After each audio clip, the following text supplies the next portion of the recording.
उपस्थित होंगे कि गार के दिखावा मोहब्बत के झंडा। ठीक बात, ठीक सुनले बड़ू। अरे गार के दिखावा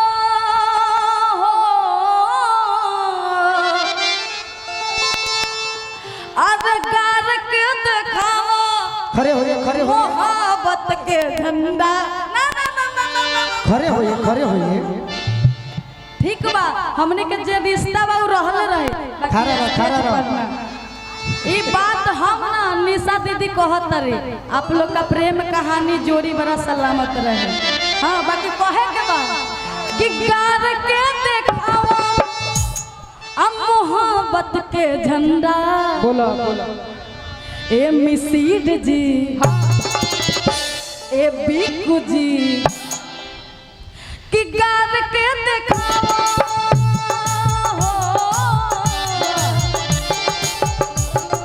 गार के दिखावा मोहब्बत के झंडा। मिसीर जी, मिसीर जी, तू तो बड़ा बड़ा ठंडा। मिसीर जी, तू तो बड़ा बड़ा ठंडा।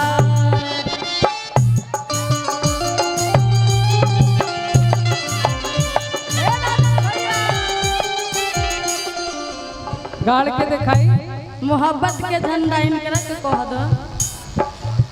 हम तो एक बार कहब मगध से आइला और कहियो मगहिया मैंने जगहिया गाड़ देबो झंडा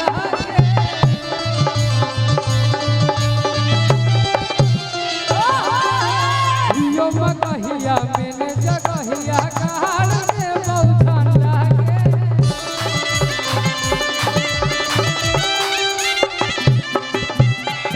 देखने में तुमको भले कबार लगते हैं।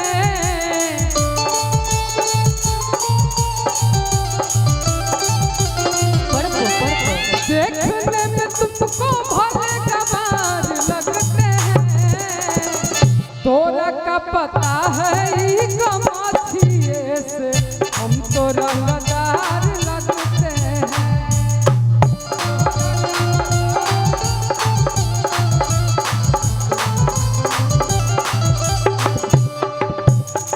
हम इसलिए शांत है ना, जब जहाँ पे राम बोले वहाँ पे लक्ष्मण को बोलना जरूरी नहीं होता है, तो सुनना चाहिए। इसीलिए अब हम लगी ना लक्ष्मण तैस में आके भरते पर बांध छोड़े, तो राम जी के बात सुने के चाहिए। ये चलते हम शांत हैं। बोलिए। चलिए भिखारी भैया तनी म्यूजिक से गीत एगो हो जाएगा। क्या बात है। हंसा करू गीत देखो शिवानी। भाव भाव देखो।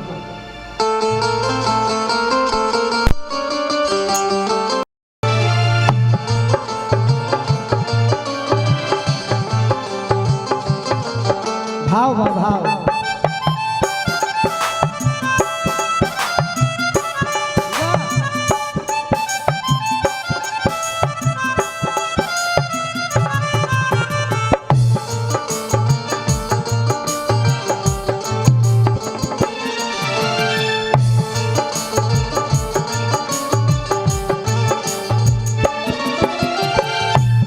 आज हो पहिला मिलना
कब कौना कलाकार के इस्तेमाल करे के बाद इहो सीखल जरूरी होला।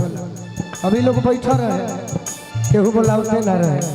अभी देखो तो कतना सज गई, निशा भी खड़ा बाड़ी, बिकू भी खड़ा बाड़ी, बाड़न अदिति खड़ा बाड़ी। तो लोग के भाई उपस्थिति होके के चाहिए नो।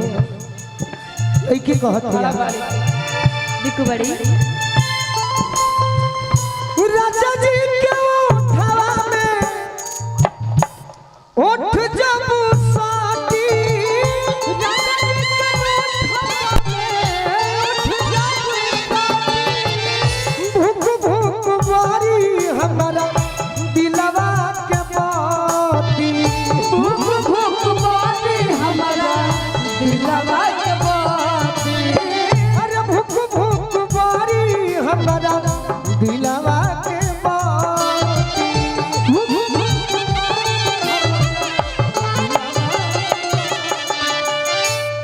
रात भर लभ के दरियावे में,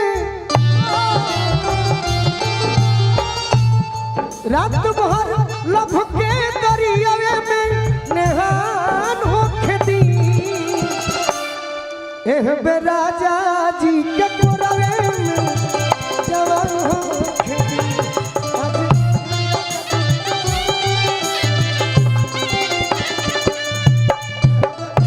राजा जी के गोदिए में जवान होखे दी।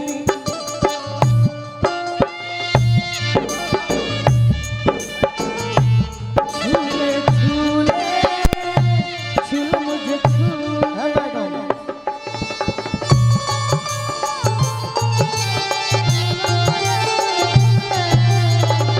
झूले झूले मुझे झूले, झूले झूले